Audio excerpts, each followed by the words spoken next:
ایک دن جنگل کا بادشاہ شیر ایک بڑے درخت کے نیچے آرام کر رہا تھا۔ ہلکی ہوا چل رہی تھی اور پورا جنگل پرسکون نظر آ رہا تھا۔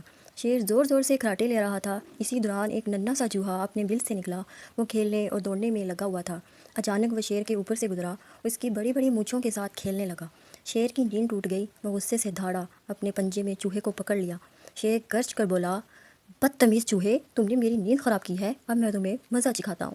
چوہا کانپتے ہوئے بولا، جنگل کے بادشاہ، مجھے معاف کر دو، میں بہت چھوٹا سا ہوں، لیکن آپ نے مجھے چھوڑ دیا تو شاید کبھی نہ کبھی میں آپ کے کام آ سکوں گا۔ شیر یہ سن کر زور زور سے ہنسنے لگا، ہا ہا ہا ہا، چھوٹا سا چوہا میرا کام کرے گا، یہ کیسے ممکن ہے؟ لیکن شیر کا دل نرم پڑ گیا۔ اس نے چوہے کو چھوڑ دیا۔ چند دن بعد جنگل میں شکاری آئے۔ انہوں نے ایک بڑا سا جال بچھایا۔ شیر اس جال میں پھنس گیا اور زور زور سے دھاڑنے لگا۔ اس نے جال توڑنے کی بہت کوشش کی مگر کامیاب نہ ہو سکا۔ اتفاق سے وہیں ننھا سا چوہا قریب ہی کھیل رہا تھا۔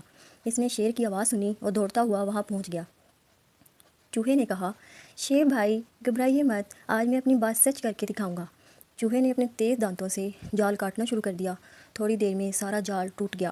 شیر آزاد ہو گیا۔ شیر نے حیرت سے چوہے کو دیکھا اور مسکرا کر کہا، آج مجھے یقین ہو گیا کہ کوئی بھی چھوٹا یا بڑا نہیں ہوتا، ہر ایک کی اپنی اہمیت ہے۔